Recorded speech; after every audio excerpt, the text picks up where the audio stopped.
토익은 해커스 영어도 해커스 고득점 메이커스 만점을 받아버렸어 안녕하세요 여러분, 저는 종로 캠퍼스 토익 LC 강의하고 있는 제키라고 합니다. 반갑습니다. 자, 오늘 저희 9월 24일 시험, 9월 마지막 시험이죠? 어떠셨어요 여러분?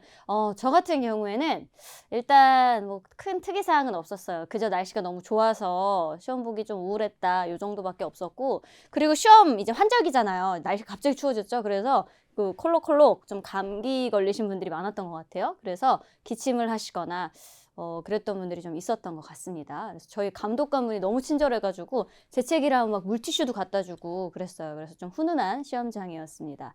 그리고 또 다른 변수, 제가 아까 라이브 때도 얘기했는데 까치가 가을이 와서 막 울어가지고, 근데 뭐 다행히 LC 때는 안 울고 RC 때 울더라고요. 눈치가 좀 있는 까치였어요. 그래서 그 정도 특이사항 말고는 뭐 괜찮았던 그런 시험이었습니다. 자, 근데 이제 시험 자체의 난이도를 좀 저랑 같이 좀 살펴보셔야 되잖아요. 그래서 우리 테커스 토익 영어 홈페이지 들어가셔서 토익 게시판 들어가시면 오늘 시험 난이도가 어땠는지, 뭐 아니면 고사장에 따른 뭐 환경이 어떤지, 스피커 상태가 어떤지, 그리고 오늘 시험을 딱 보고 나서 난 좀 요 자료가, 아니 요 좀 공부가 더 필요할 것 같다, 좀 보충 자료라든지 그런 게 필요하신 분들은 여기 토익 게시판 hackers.co.kr에 토익 게시판 들어가시면 더 많은 자료를 좀 겟하실 수 있으니까 참고해 주시고요. 저랑은 오늘 토익의 전반적인 흐름, 난이도를 좀 먼저 알아보도록 합시다.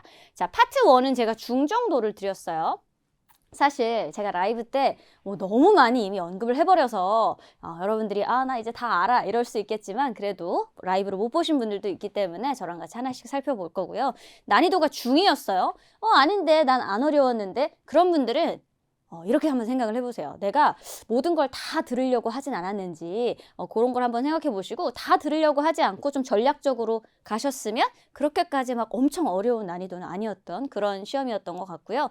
파트 3는 중상, 그쵸? 파트 3가 막 엄청 쉽다? 그게 자주 일어나는 일은 아니죠. 그래서 왜 중상 정도의 난이도였는지 저랑 같이 또 살펴보도록 합시다. 자, 그러면 우리 파트 1부터 한번 가볼까요? 파트 1은 사람들이 등장하는 사진도 있고, 그리고 또 사물만 있는 사진이 있죠. 이번 시험 같은 경우는 사람이 등장하는 사진이 한 5개 정도가 나왔고, 그리고 사물만 있는 사진이 1개가 나왔어요. 근데 여러분, 사람이 등장하는 사진에도 사람의 뭔가 동작이나 움직임만 묘사되는 게 아니라 그 사물의 위치나 상태도 묘사될 수 있다는 점을 항상 기억을 하셔야 됩니다. 자, 그러면 우리 일단 사물 위주로 좀 살펴볼게요. 요거 쌍안경을 뭐라 그러죠? 쌍안경. 알이 2개잖아요. 그러니까 이걸 binoculars-에서 binoculars-라고 합니다. 이거를 binocular 이렇게 외우지 마시고 binoculars 이렇게 외워주시는 게 좋아요. 발음 한번 지금 해보세요. 들은 김에 binoculars. 이번 시험에도 있었죠, 여러분. binoculars는 쌍안경인데 우리가 어떤 동사와 함께 쓰죠? looking into, 어디 안을 들여다보다, 내부를 본다. peering into도 여러분 중요해요. peering into도 똑같은 뜻입니다. 들여다본다 이거고, 또 보다라는 동사 중에 examine이라는 동사 혹시나 모르신다면 이것도 같이 챙겨두실 필요가 있습니다. 우리가 이렇게 들여다볼 수 있는 게 이거 말고도 뭐가 있어요? binoculars 말고도 또 뭐가 있죠? telescope. 이건 쌍안경이에요. telescope. 이것도 있고, 또 뭐가 있죠, 여러분? 비슷한 거. microscope. 이것도 있죠. 자, 마이크로스코프는 현미경, 텔레스코프는 망원경. 이렇게 정리를 해볼 수 있겠네요. 그렇죠? 자, 그래서 우리 이러한 사물들도 다 뭐 할 수 있다? looking into, peering into 할 수 있다라는 거 같이 알아두실게요. 자, 그럼 넘어가서 또 다른 사진을 한번 볼 건데, 여러분 우리가 개별적으로는 다 압니다. 이거 뭐라고 해요? bicycle이라고 하고, 요거는 car이라고 해요. 아니면 또 우리 차를 또 다른 말로 뭐라고 할 수 있어요? car 다른 말로 뭐라고 해요, 여러분? vehicle 이렇게 읽으시는 분들도 간혹 있는데 vehicle 이렇게 읽죠. vehicle 이라고 하기도 하고, 또 뭐라고 하기도 하죠? automobile이라고 하기도 하죠. automobile. 그렇죠? 요렇게 요것도 다 자동차를 나타내는 건데, 이번에는 뭐가 나왔냐면 자동차에 이렇게 뭐 거치할 수 있는 자동차 거치대가 나왔어요. 우리는 이 거치대 선반을 뭐라고 부른다? wreck이라고 부릅니다. 그래서 정말 많은 함정들이 있었죠. 뭐 자전거를 탄다, 아니면 뭐 자전거 헬멧을 쓰려고 한다, 뭐 이런 함정들이 있었지만 우리는 어떤 걸 꿋꿋하게 지켜냈어야 돼요? 이 자전거를 이 car wreck에 이렇게 올리는 중이다, 뭐 걸고 있다, 요런 게 이제 바로 연결이 됐던 정답인데 이 자전거를 여기다 올린다라고 할 때 putting, 뭐 놓는다 이럴 수도 있고 아니면 hanging, 걸고 있다 요런 동사들이 함께 붙을 수가 있죠. 그래서 이렇게 참고하시고요. 만약에 자동차에 우리가 뭐 스키 같은 거 겨울에 타러 갈 때 봉고차 위에다가 스키 이렇게 올려놓거나 보드 올려놓죠. 그것도 car rack에다가 올려놓는다고 하고 자전거 타시는 분들은 보통은 트렁크 뒤쪽에다가 이렇게 걸어 놓으시는 경우가 많더라고요. 그래서 이렇게 보이면 이걸 뭐라고 한다? car wreck이라고 한다. 그리고 자동차를 나타내는 동의어들도 같이 알아놔 주시면 좋겠죠. 발음 주의하세요. 발음. 어떻게 한다? vehicle이 아니라 vehicle. 이렇게 발음을 하셔야 됩니다. 됐죠? 자, 넘어가 볼게요. 넘어가서 자, 저랑 지금 여기 아주 유사한 어떤 사진, 우리가 오늘 본 것 같은 그런 유사한 사진들을 보고 있는데 여러분, 이 사진이 유일하게 사람이 등장하지 않았던 그런 사진입니다. 자, 사람이 등장하지 않는다면 여러분들이 먼저 주의하셔야 될 게 어떤 거다? 시제 자리가 만약에 be, being, pp잖아요. be, being, pp. 만약 이런 시제가 쓰인다면 사람이 없는 사진에서 이거는 뭘 나타내요? 움직임을 묘사하는 그런 시제잖아요. 그럼 이런 시제가 쓰이면 된다? 이런 시제가 쓰이면 안 되거든요. 그래서 사물만 등장했을 때 비빙, PP 같은 시제가 들리는지 이번 시험에서도 주의하셨다면 충분히 시제만 듣고도 소거할 수 있는 그런 보기가 있었을 거예요. 그래서 이런 것들. 그리고 또 뭘 알아야 돼요? 첫 번째는 뭐 움직임을 나타내는 시제 가지고도 소거할 수 있고 두 번째는 뭐다? 두 번째는 사물을 알아야 돼요, 여러분. 사물 어휘들을 좀 많이 알고 있어야 됩니다. 왜냐하면 만약에 이렇게 사물밖에 없는 사진에서 the man is 아니면 some people are 이렇게 나오면 바로 지울 거거든요, 사실은. 이게 뭐야? 이러면서 그냥 바로 지우겠죠. 근데 다양한 사물들이 나올 수 있다는 것을 여러분들이 이런 사진에서 좀 주의를 하셔야 됩니다. 자, 그럼 하나씩 볼게요. 여러분, 요거 뭐라 그래요? 왠지 흰바탕이라 여러분 보일지 모르겠는데 요거 뭐라 그러죠? chair 아니면 팔을 올릴 수 있는 의자라고 해서 armchairs라고 부르기도 합니다. 근데 영국 애들이 가끔 이걸 발음하면 여기 r 소리를 다 어떻게 한다? 다 이제 빼놓고 armchair 이런 식으로 발음을 할 때도 있어요. 그래서 조심하셔야 되고 또 하나 또 뭐가 있어요, 여러분? monitors. 모니터는 어떤 동사와 함께 쓰일까요? 모니터는 turn on 아니면 switched on 이런 동사와 함께 쓰일 수 있거든요. on도 되고 on and off도 되겠죠.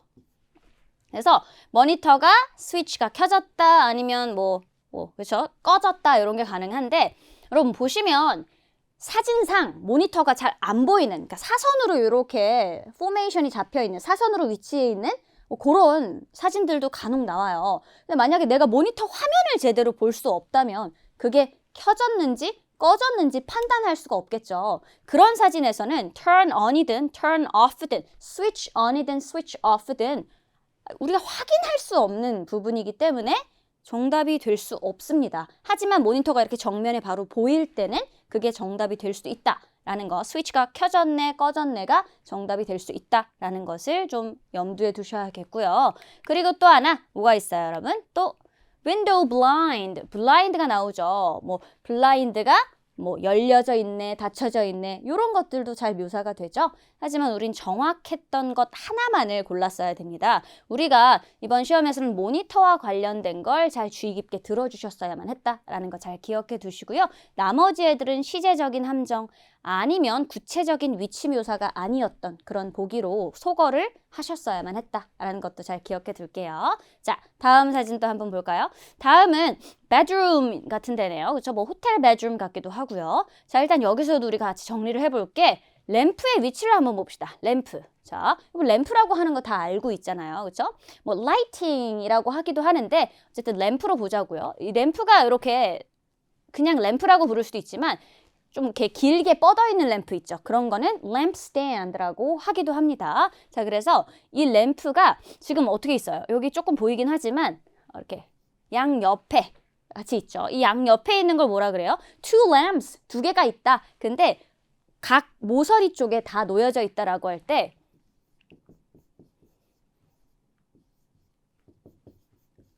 좀 띄어쓰기 할게요. either side. 각 사이드에 두 사이드 다 램프가 놓여져 있다. 이런 뜻입니다. 여러분 여기 띄워야 돼요. either side 혹은 다른 말로는 다른 발음으로는 either side 이렇게 부를 수도 있어요. 그래서 램프가 각 옆 사이드에 놓여져 있다. 그럴 때 우리는 either side를 써주고요. 그리고 이런 데서 함정으로 또 뭐가 나와요? 주변에 있는 curtains도 나올 수가 있고 아니면 bed도 나올 수 있고 cushion도 나올 수 있고 또 painting 이런 것도 나올 수 있죠. 그렇죠? 그래서 painting 아니면 artwork라고 부르기도 합니다. 예술 작품들, 뭐 페인팅이다 이렇게 부를 수도 있어요. 그래서 여러분들 이번에는 어떤 게 묘사됐어요? 램프가 각 사이드에 있다 이런 것들이 잘 묘사된 그런 보기로 골라주셨어야만 했습니다. 자, 우리 한 가지만 더 정리해 볼 건데요.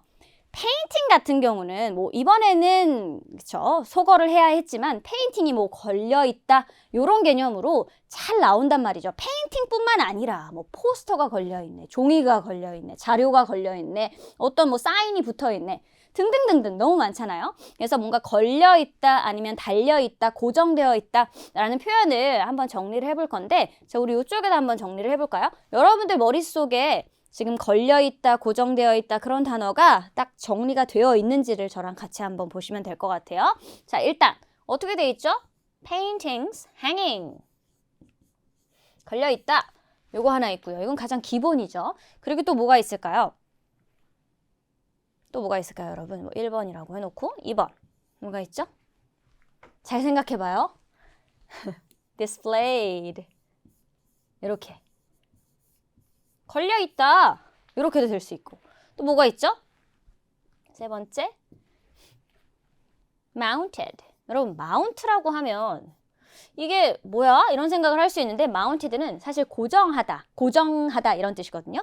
근데 be mounted 앞에 뭐 시제와 같이 쓰이게 되면 고정되었다. 고정되었다는 건 걸려있다라는 걸 묘사할 수도 있거든요. 그리고 또 네 번째. 1, 2, 3, 4. 네 번째는 suspended 이렇게 있습니다. 지금 얘네들이 다 걸려있다는 것을 묘사할 수 있는 그런 동사들입니다. 발음 한 번씩 따라 해볼까요? hanging, displayed, mounted, suspended. 얘네들이 다 뭐다? 걸려있다, 뭐 고정되어 있다, 붙어있다 이런 것을 묘사할 수 있다는 것. 같이 알아둘게요. 자, 넘어가서요. 우리 또 기계. 뭐 기계는 사실 파트 1을 비롯해서 파트 3도 4에서도 잘 나오는 건데 여러분 기계를 나타내는 단어가 machine. 발음도 알아야 돼요. machinery, device, appliance, equipment 말고도 appliance 뭐 너무 많습니다. 여기 너무 많은데 여러분들이 구체적으로 어떤 기계를 좀 알아놔야 되냐면 정원 같은 데에서 벌초기기 뭐라 그럴까요? mowing machine이라고 부릅니다. mowing machine 정원 아니 뭐 풀밭 이런 데서 많이 나오죠. 자, 세탁기는 뭐라 그래요? washing machine이라고 부르죠. 복사기는 뭐라 그래요? copy machine 혹은 잘 나오는 게 photocopier 아니면 그냥 copier 이렇게도 복사기가 될 수 있죠. 그래서 이런 거 잘 나오는데 여기서부터는 조금 여러 현금 출납기 이거는 무슨 머신이라고 나오지 않고 cash register 이런 식으로 나옵니다. 이거 여러분들이 다 알고 있어야 하는 거예요. 혹시나 모른다면 요 페이지를 그냥 아예 싹 다 캡처해서 외우세요. cash register 아니면 cashier이라고 부르기도 합니다. 여러분 캐시어를 어떤 계산하는 사람으로만 생각하지 마시고 캐시어는 계산하는 사람이 있는 계산대라는 의미로도 쓰일 수가 있으니까 챙겨두시고요. 자판기 뭐라 그러죠? 자판기는 vending machine이라고 해요. vending machine. 지금 다 머신이 붙지만 다 다른 역할을 하는 머신들이죠. 그래서 구체적으로 사진 안에서 구분이 돼야 한다라는 그런 뜻입니다. 자, 그리고 티켓을 뽑을 수 있는 자판기는 뭐라 그럴까요? ticket machine이라고 하겠죠. 그렇죠? 자, 그래서 지금 제가 아까도 얘기했지만 머신이 들어갔다고 다 똑같지 않다. 우리 구체적으로 어떤 머신인지 파트 1에서 잘 구분할 수 있어야만 한다라는 거 기억해 둘게요. 자, 그럼 여기서 파트 1은 마무리를 짓도록 하고요. 우리 파트 3 한번 가볼게요. 파트 3는 파트 1보다는 확실히 들을 게 많아요. 그렇죠? 아마 여러분들도 알 거예요. 그래서 그냥 괜히 부담스럽다, 괜히 그냥 겁난다 이런 분들이 있는데 사실 파트 3를 다 듣는 것 자체가 가능이다? 불가능이에요, 여러분. 처음부터 끝까지 파트 3에 있는 모든 문장을 다 이해하는 건 어렵고요. 이 파트 3에 나오는 문제들 중에서 내가 풀 수 있는 문제가 어떻게 출제되는지 그 유형을 잘 파악하고 계시면 정답을 고를 수 있습니다. 자, 그래서 가장 기본적인 유형인 화자 문제랑 장소 문제, 저랑 같이 어떻게 푸는지 좀 알아보도록 할게요. 자, 꼭 이번 시험에서 나왔던 유형만을 설명드리는 게 아니라 그냥 포괄적으로 파트 3의 화자와 장소 문제가 이런 식으로 출제된다라는 개념을 알고 계시면 좋을 것 같아요. 자, 보시면 화자 문제부터 가보면 누가 남자냐 혹은 누가 여자냐, 보통은 후로 시작되는 문제는 다 무엇을 물어본다? 직업을 물어봅니다. 자, 그래서 남자의 직업 혹은 여자의 직업은 무엇인가? 요걸 묻는 그런 질문이 되겠죠. 자, 그리고 두 번째로 where, 장소 문제입니다. 장소는 당연히 의문사가 where 이렇게 붙겠죠. 어디에서 대화가 take place는 일어나는가라는 그런 질문이에요. 그래서 어디서 대화를 하는가? 이게 바로 장소 문제 유형, 대표적인 패턴이라고 볼 수 있습니다. 자, 일단 문제 유형은 이러하니까 여러분들이 스키밍 하실 때 굉장히 빠르게 볼 수 있겠죠. 사실 이 개념을 제가 설명드린 개념을 모르더라도 이거 그냥 후, 우먼 요 정도로 스키밍 그냥 하시는 분들도 많이 계실 것 같아요. 하지만 저는 유형을 하나하나씩 설명을 드리는 거니까 참고하시고요. 자, 우리 이 문제가 그러면 어떻게 출제가 되냐라고 하면 직접적 언급이 없어요. 그러니까 대놓고 나 누군데 이러지 않아요. 그렇죠? 나 뭐 광수인데 뭐 이런 거 없습니다. 나 매니저인데 이런 식으로 하지 않습니다. 그러면 어떤 식으로? 간접적으로 언급을 해줘요. 이게 예를 들어서 이런 거예요. 그러니까 간접적이라는 건 대놓고 말을 안 한다는 거니까 키워드가 나온다는 거예요. 그러면 어떤 키워드가 나올까요? 만약에 사람의 직업을 물으면, 남자든 여자든 직업을 물으면 회사 명이 언급이 될 수 있어요. 회사명을 통해서 예를 들어서 This is Jackie from Hackers Academy 라고 해요. 그럼 이 회사 이름을 통해서 Jackie의 직업은 instructor, 강사일 수 있겠구나. 아니면 This is Jackie from Hackers Reception. 뭐 이런 식으로 해커스의 안내 데스크에서 연락드립니다. 이럴 수도 있잖아요. 그럼 제키의 직업은 뭐다? 제키는 해커스의 데스크 직원이구나 라는 것을 유추해 볼 수가 있죠. 그래서 대놓고 내가 이런 사람이다 라고 언급해 주지 않고 회사 이름을 통해서 유추를 해야 하는 이런 식의 풀이를 하셔야 된다는 거고요. 그리고 또 화자의 직업을 대놓고 언급을 해줘요. 만약에 내가 어떤 사람인데 그러면 어떤 문제가 나올까요? 장소 문제가 출제가 되겠죠. 그렇죠? 여러분 대놓고 말 안 해주니까 뭐 I'm Jackie, your travel agent 이렇게 나와요.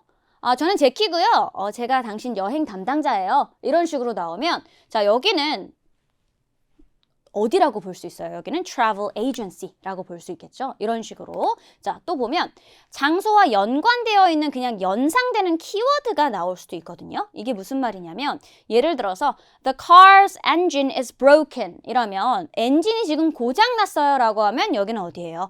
auto repair shop. 여기는 카센터구나 라는 것을 유추해 볼 수가 있고요. 또 하나 the production number is so low this quarter. 이번 쿼터에 생산량이 좀 많이 낮은데? 그럼 여기 어디예요?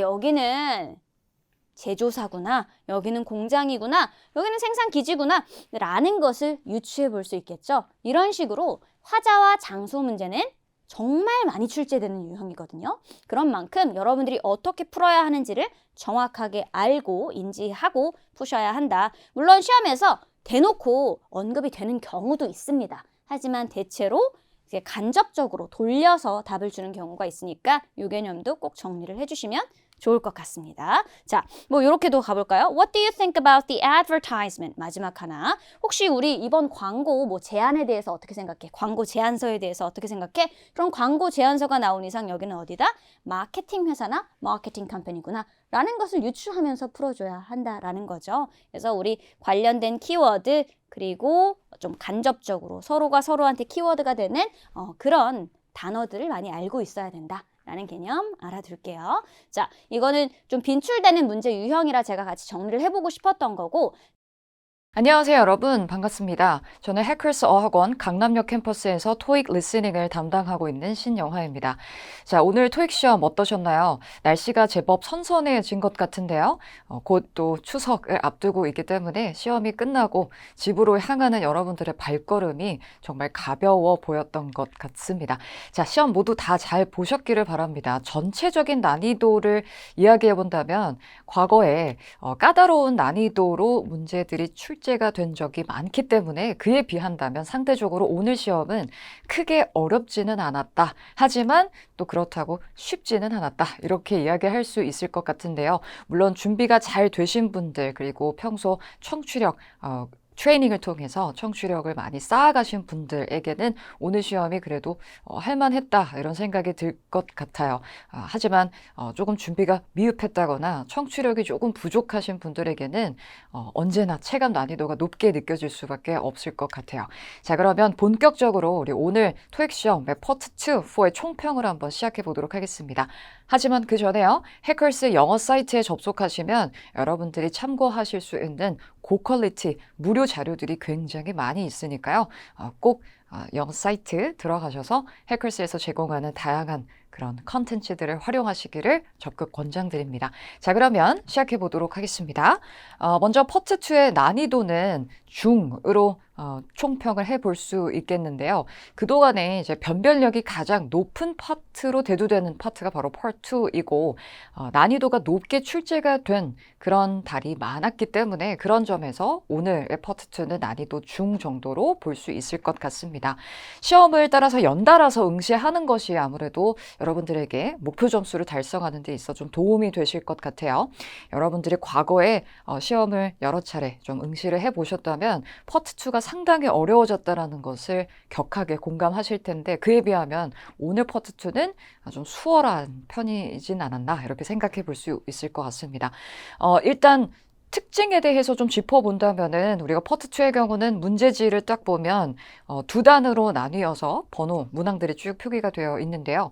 지문 그 초반부, 파트 2의 초반부에는 크게 어렵지 않고 보통 의문사, 의문문들로 쭉 문제들이 제시가 되고 있었습니다. 그리고 어느 정도 예상이 가능한 풀이법 내의 답변 패턴들이 계속해서 등장을 하고 있어서 여러분 Part 1에서 조금 놀라셨을 것 같은데 Part 1에서 놀란 마음이 Part 2에서는 조금 진정이 되지 않았을까 그런 생각을 한번 해보았어요.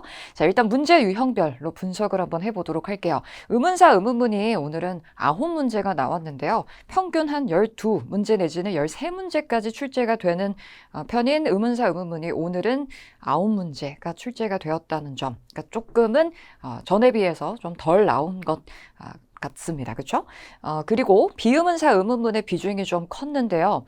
아무래도 우리가 비의문사, 의문문에서 이제 yes or no로 답변이 가능한 유형, 즉 조동사 의문문과 부가 의문문 에서 yes or no가 생략이 되는 식의 답변이 등장할 경우에 약간 간접적인 응답이 되므로 난이도가 좀 높아지거든요. 자, 20번대 후반에 진입하면서 20번대 중후반대의 번호에서 이런 조동사 그리고 부가 의문문이 아주 많이 등장을 하고 있었던 것이 오늘의 시험 특징이라고 볼 수 있겠습니다. 그 가운데에서도 이렇게 yes or no가 생략이 된 형태의 다소 까다로운 응답들이 중후반부에 좀 대거 등장했다라는 것을 주요 특징이라고 할 수 있을 것 같아요. 그리고 마지막에 말빠르기와 발음이 약간 생소해서 아예 질문의 그 문맥 자체를 놓쳐버린 케이스도 있지 않았을까 싶은데요. 언제나 여러분들이 알아들은 그 범위 내에서 최대한 오답의 소지가 조금이라도 있는 것 같다 싶은 보기들은 오답으로 소거해 나가는 식으로 정답을 도출을 할 수 있다면요. 분명히 맞추셨을 거예요. 그리고 놓친 문제들은 미련을 갖지 않고 그냥 바로바로 넘어가는 것이 전체적으로 봤을 때는 아주 좋은 결과로 이어질 수 있는 방법임을 기억해 주시기 바랍니다. 자, 그러면 몇 가지 까다로웠던 답변들을 한번 설명을 해보도록 할게요. 앞서 이야기했듯이 우리가 yes or no로 답변이 가능한 조동사 의문문과 그리고 부가 의문문의 비중이 오늘 시험에서 좀 컸는데요.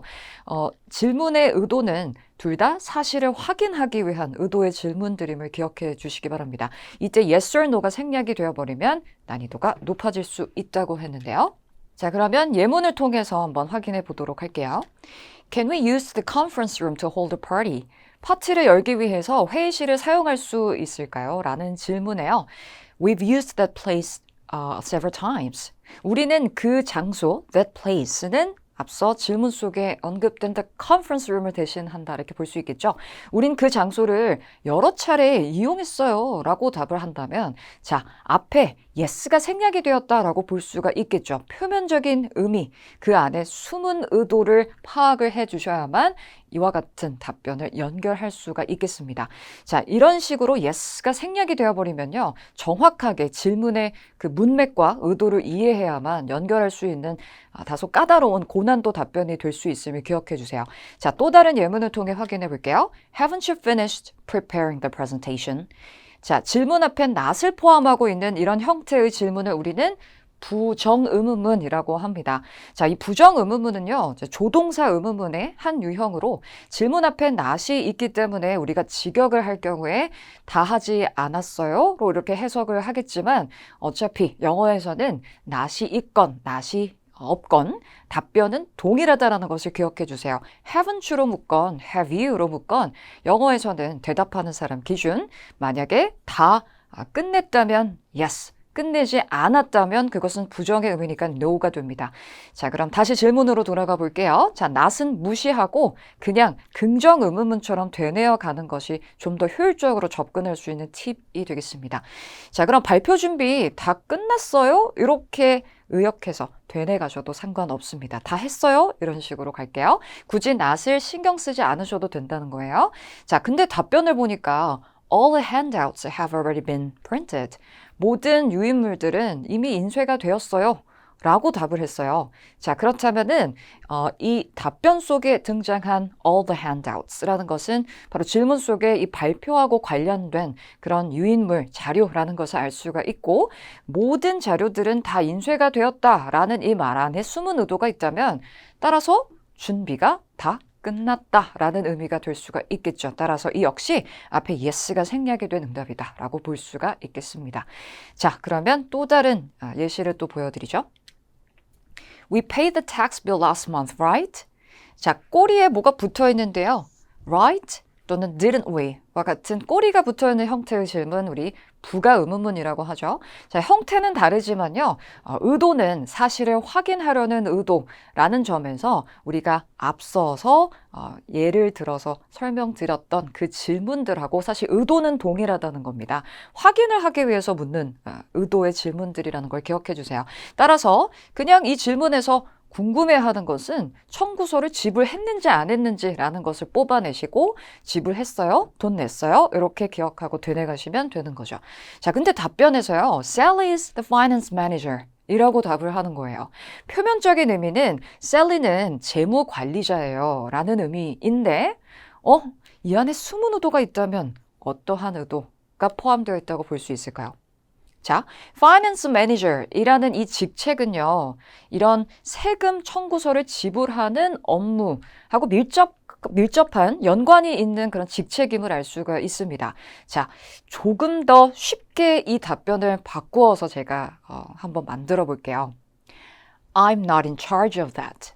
That's not my responsibility. 어떠세요? 그건 제 책임이 아니에요. 저는 그 일을 담당하지 않아요. You should ask Sally about that. Sally한테 물어보셔야 해요. 라는 얘기는 전 모르니까 그 질문에 대한 답을 알고 있는 다른 사람한테 물어보세요. 라는 결국에는 모르겠어요 라는 의도의 답변이 된다는 것을 기억해 주셔야겠습니다. 자, 지금 보여드린 이 세 가지의 답변 패턴들은요. 사실 우리가 풀이법 안에서만 이렇게 들으려고 하다 보면 쉽게 놓칠 수 있는 그런 응답들입니다. 하지만 이와 같은 답변들은요. 딱 듣고 한 번에 바로 마킹까지 여러분들이 이어 할 수 없을지라도 고민이 된다면은 우선은 어떻게 해요? 항상 보류를 해 두시고 나머지 선택지의 오답 여부를 판단하는 식으로 충분히 정답을 찾아갈 수 있다는 것을 꼭 기억해 주시고 그렇게 해서 풀린다면 그것도 역시 여러분들의 실력임을 기억해 주시기 바랍니다. 자, 그러면 오늘 파트 2는 이쯤에서 마무리해 보도록 하고요. 자, 파트 4로 가도록 할게요. 파트 4는 2에 비해서 좀 더 난이도가 높게 측정이 됩니다. 일단 Part 4의 경우 이제 시험에 나오는 지문의 유형들이 상황에 따라서 또 주제에 따라서 항상 정해져 있는 것 알고 계시겠죠? 이때 following 이하 Part 4의 지문 유형을 소개해 주는데요. 자, 그 소개해 줄 때 등장하는 그 지문 유형 별로 한번 어느 정도의 비중으로 등장했는지 한번 표를 확인해 보도록 할게요. 자, 오늘 Part 4의 특징이 있다면은 비즈니스적인 상황이 많이 대두가 되고 있었다라는 점입니다.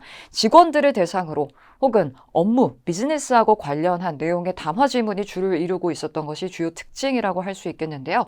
자, 공지 지문이 2지문, 그리고 오늘 시험의 특징이라고 하면 특히 이 부분이 되겠죠.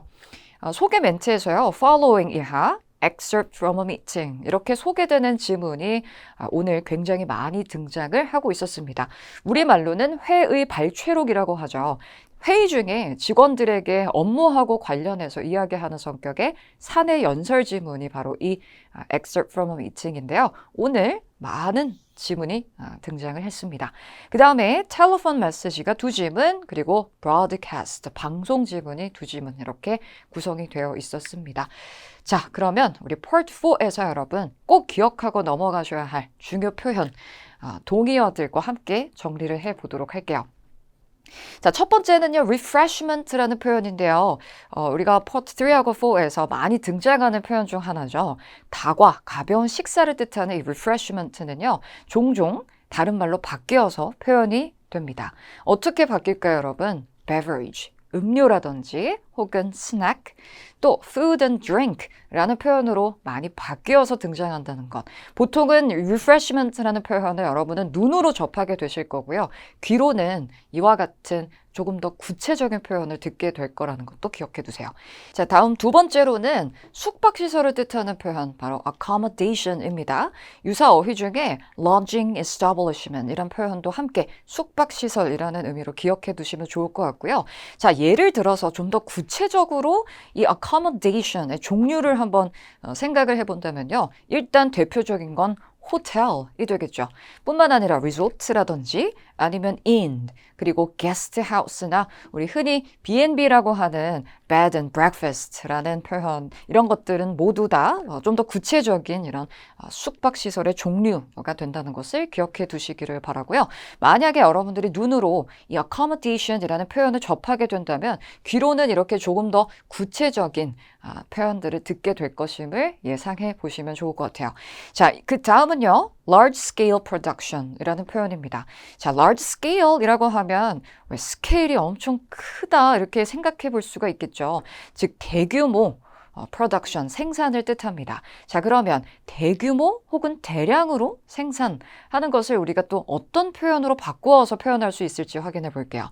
mass 라는 표현, mass produce 하면 대량 생산하다 이런 의미가 되고요. 또 high volume production, 또 bulk production, full scale 또는 industrial scale production이라고 한다면 다 대규모 생산을 뜻할 수 있는 표현들이 됨을 기억해 두시면 좋을 것 같습니다. 자, 단어는 여기서 마무리해 보도록 하고요. Part 4 의도파악 문제로 넘어가도록 하겠습니다. 자, 오늘 Part 4에서 여러분들이 아마 가장 까다롭게 생각했던 그런 문제 유형이 있다면 이 의도파악 문제가 되지 않을까 싶습니다. Part 4의 의도파악 문제는 3에 비해서 선택지가 좀 더 길게 구성이 되는 그런 경향이 있고요. 그리고 오늘의 Part 4 의도파악 문제의 경우 단서가 굉장히 간접적으로 언급되었기 때문에 전체적인 상황 이해를 반드시 필요로 하는 그런 문제들로 구성이 되었던 것 같습니다. 자, 그러면 우리가 이 의도파악 문제를 어떻게 접근을 해야 하는지에 대해서 제가 한 가지 팁을 좀 드리면요. 제가 현장 강의에서는 여러 차례 이야기하는 부분인데요. 본격적으로 시험이 시작되면 자투리 시간이 어느 정도 있을 거예요. 그 자투리 시간을 엘시에 투자하실 거라면 Part 3 그리고 4로 넘어가셔서 이 의도파악 문제의 위치만이라도 찾아서 표시를 해 두시는 것을 추천드립니다. 그리고 선택지가 유난히 길어 보이는 경우에는 좀 여유 있게 미리 보기도 읽어보는 것이 도움이 될 수 있습니다. 어차피 그 지문을 풀 때 다시 스키밍을 할 테지만 한번 미리 읽어놓은 부분에 한해서는 약간 부담이 많이 줄어들 수 있기 때문이에요. 자, 그러면 의도파악 문제 한번 예를 들어보도록 할게요. 자, 화자가 인용어구라고 말을 하는 그 이유를 묻는 문제. 선택지 2개 제시해 봤는데 한번 볼까요? A번에서요. reject an idea라고 한다면은 제안에 거절을 하기 위해서라는 의미가 되겠죠. 자, 이때 제안이라는 것은 아마도 다른 사람, 화자가 아닌 다른 사람 혹은 사람들이 언급한 내용을 바로 제안이다. 이렇게 볼 수가 있을 것 같아요. B번의 경우는요. reassurance라는 것은 안심이란 뜻으로 give reassurance라고 하면 안심시키다. 즉 걱정하지 마세요. 하고 청자들에게 이렇게 안심시켜주기 위해서 이 인용어구를 말할까? 이렇게 해석해 보면 되겠죠. 자, 그러면 한번 지문 띄워보도록 할게요. 자, 직원 야유회 장소로 몇 분들이 호텔을 추천을 해주셨어요. But 우리는 그곳에서 자주 행사를 열죠. 가을이니까요. 야외 장소가 좋을 것 같아요. 어떠세요? 자, 라고 한다면 여러분 직원 야유회 장소에 대해서 이야기를 하고 있는데 이 인용어구 앞에서요. 호텔이라는 이 장소를 몇 분이 추천을 하셨다라고 했습니다. 그리고 난 뒤에 but 이라는 이 연결사가 등장을 하고 있었거든요. 자, 그렇다면 이 but이라는 것은 어떠한 뉘앙스를 가진 표현이에요. 반전의 뉘앙스가 있다는 거죠. 그러니까 앞서서 몇 분이 호텔이라는 곳을 이제 장소로서 추천을 했는데 but이라고 한다면 이 호텔에 대해서 뭔가 긍정적인 의견이라기보다는 약간 부정적인 언급 내용이 등장할 가능성이 크다는 거죠. 자, 우리는 그곳에서 자주 행사를 열어요. 즉 호텔에서 자주 행사를 열죠. 그리고 난 그 뒤에서요. 야외 장소가 가을이니까 좋을 것 같다. 즉 호텔이 아닌 야외 장소가 좋을 것 같다라는 말로 이 장소, 추천된 호텔이라는 그 장소가 아닌 야외 장소를 언급하고 있는 부분을 통해 바로 그 제안, 장소에 대한 제안에 화자는 동의하지 않는다. 즉 거절을 하기 위한 의도였다는 것을 알 수가 있겠죠. 따라서 정답은요. A번으로 선택을 해 주셔야만 하겠습니다. 괜찮으실까요? 자, 이렇게 전반적인 상황 이해를 바탕으로 접근을 해야만 좀 더 수월하게 접근을 할 수 있는 문제 유형이 바로 의도 파악 문제입니다. 물론 인용어구 앞 또는 뒷내용이 중요하지만요. 이게 무엇에 관한 이야기인지 전반적인 스토리 라인을 잘 따라가 주셔야만 해요. 자, 또 다른 예를 또 확인해 볼까요? 이번에는요. 화자가 왜 이렇게 말을 하는지 그 의도를 묻는 문제입니다. 선택지 볼게요. 선택지에 다 청자를 뜻하는 the listener가 제시가 되어 있는데 그렇다면 이 청자가 뭔가를 해야만 하는 것과 관련해서 화자가 인용어구를 언급을 할 모양입니다. 자, 그렇다면 A번에서는요. 청자는요. return a call 이라고 한다면은 회답 전화를 하다, 회신 전화를 해야만 한다. 의 의미가 되겠죠. B의 경우는요. signature 라는 것은 서명, 사인, 우리 흔히 얘기하는 서명을 제공을 해야만 한다라고 되어 있습니다. 자, 그러면 상황 한번 제시해 보도록 할게요. 직원 추석 선물 세트로 배를 주문을 했어요. 저 배가 물러지지 않게 완충제를 좀 2배로 넣어주셨으면 하는데 가능할까요? 하고 문의를 합니다. 완충제를 2배로 그러니까 더해달라는 요청을 지금 하기 위한 그러한 의도의 담화 지문이라는 걸 알 수 있는데요. 자, 인용어구 앞에서요. 저는 오늘 사무실에 없을 예정이지만요. 제 비서는 계속 있을 거예요. 라고 말을 한다면 자, 어떠한 의도를 감추고 있다라고 볼 수 있을까요? 자, 앞에서 저는 사무실에 없을 거예요. 라고 이야기를 한 이후에 하지만 제 비서는 계속 있을 거니까 하고 뒤에 무슨 내용이 생략이 되었다라고 볼 수 있을까요? 이 요청 사항과 관련해서 답을 빨리 주시면 좋겠네요. 라는 의도라고 볼 수가 있겠죠. 즉, 저는 없을 거지만 비서는 있을 거니까 비서에게 이 요청 사항과 관련된 당신의 답변을 좀 알려주시기 바랍니다. 이런 의도라는 것 알 수 있겠습니다. 따라서 직접적으로 전화를 다시 주세요 라는 말은 없지만 결국에 숨은 의도는 청자는 이 화자가 요청한 사항과 관련해서 가능한지 혹은 가능하지 않은지에 대한 이 요청에 대한 수락 여부를 알려야만 한다는 것을 우리가 알 수가 있으므로 선택지에서 정답을 연결해 본다면요. 청자가 해야만 하는 일, 바로 이와 관련해서 회신 전화, 즉 메시지 지문이었거든요. 그러니까 메시지와 관련해서 답을 주기 위해 회신 전화를 해야만 한다라는 의도를 포함하고 있었다라고 볼 수가 있겠습니다. 그 어디에도 여러분 서명, 무엇을 확인하기 위한 그런 signature이라는 것은 확인이 되지 않죠, 여러분. 전반적인 상황을 꼭 바탕으로 접근해 주셔야 됩니다. 점수 잡는 Hackers.